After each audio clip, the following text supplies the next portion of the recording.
Hi, gentlemen. It's good to see you again. So let me start in. You talk about the words revolutionary and unique.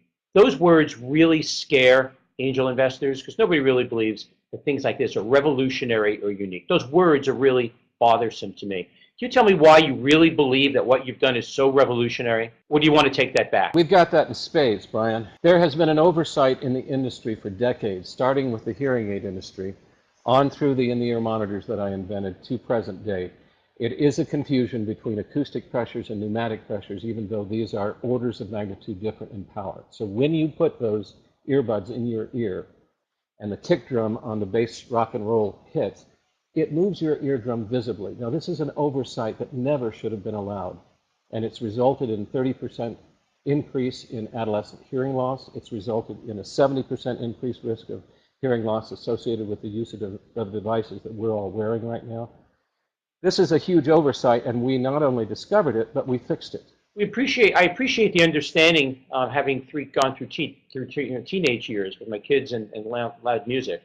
But I'm keying in on revolutionary and unique. Are you really revolutionary or unique, or are those just big promotional terms you like to use? It's disruptive in a manner that replaces conventional technology with something better.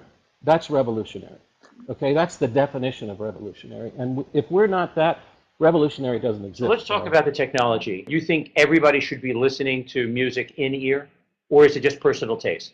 No, the headphones that seal are huge offenders because the speaker is much larger, and to the degree that they seal, you have the same pneumatic effect. And so our technology actually modifies those as well. When you put our second eardrum in, and this is not the one that unfurls in the ear, okay?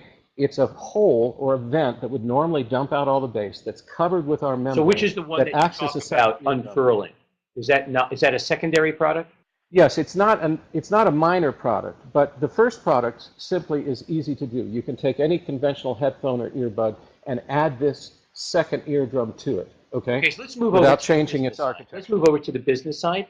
Which companies have already begun to recognize that what you've done is, as you say, revolutionary, which is a word I try and stay away from, and have begun to adapt or in many ways license your technology for their earbuds? We have licensed successfully to Sonion, which is the second largest hearing aid manufacturer, transducer manufacturer in the world.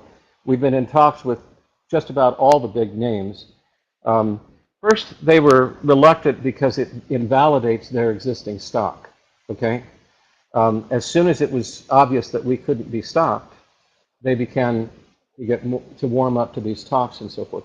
Also, we've had some of the major companies try and take the technology with frivolous lawsuits, which we were victorious in.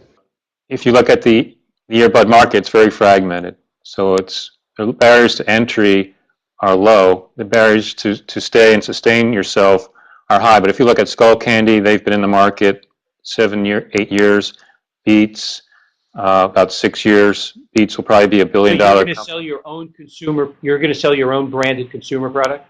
That's Absolutely our first choice, but there's also a licensing opportunity, just like Qualcomm does. Qualcomm makes their own chipsets. So at what point are you going to give up on the licensing and start producing your own product?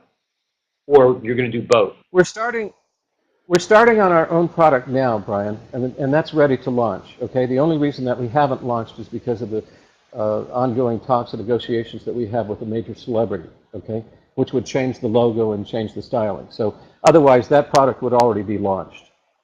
That would change things. But your question was launching your own line of consumer-branded earbuds. You will. Just wait 10 minutes and you'll see his name all over this. I mean, if Dr. Dre didn't endorse Beats, you wouldn't have Beats audio, okay? Now Beats is big enough they don't need Dr. Oh, Dre. so it's a promotional endorsement for you guys. I see. Not only promotional, but research. Has anybody else tried solving this problem of too much pressure in the ear? Are you the only ones?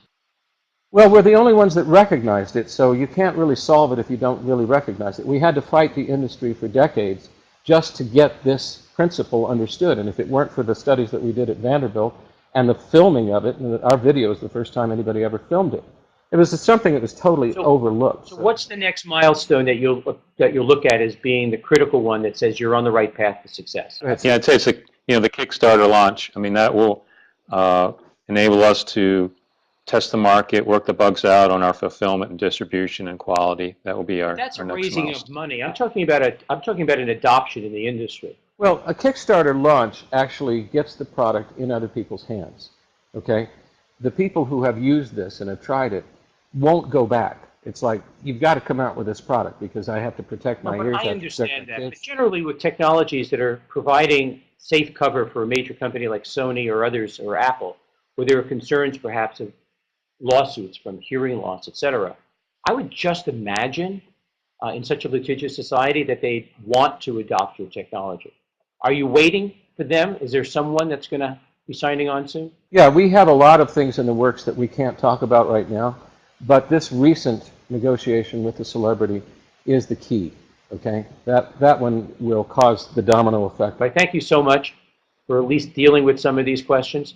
As an investor, I certainly want to be able to know that you're going to scale your business and not be a technology that's hopefully going to find some licensee somewhere or some other adoption methodology of another technology. So I thank you ever so much for your time. Thank you. Thank you.